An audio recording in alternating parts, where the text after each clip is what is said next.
mamayang alauna. Paano ka lang bawasan ang singil sa kuryente? Lusot na sa naging pagdinig ng House Committee on Energy. Paano ka lang nagsusulong na bawasan ang konsumo ng kuryente sa mga tanggapan ng gobyerno? Tinalakay din. Anti-Political Dynasty Bill. Mabusising tinalakay ng Committee on Suffrage and Electoral Reform sa Kamara.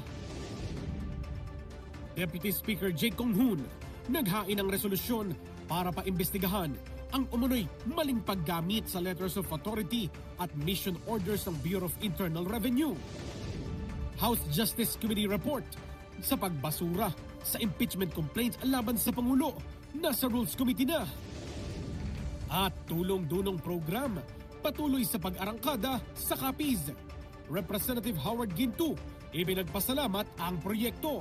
Abangan yan sa 13 sa tanghali dito lang sa IBC at Congress TV.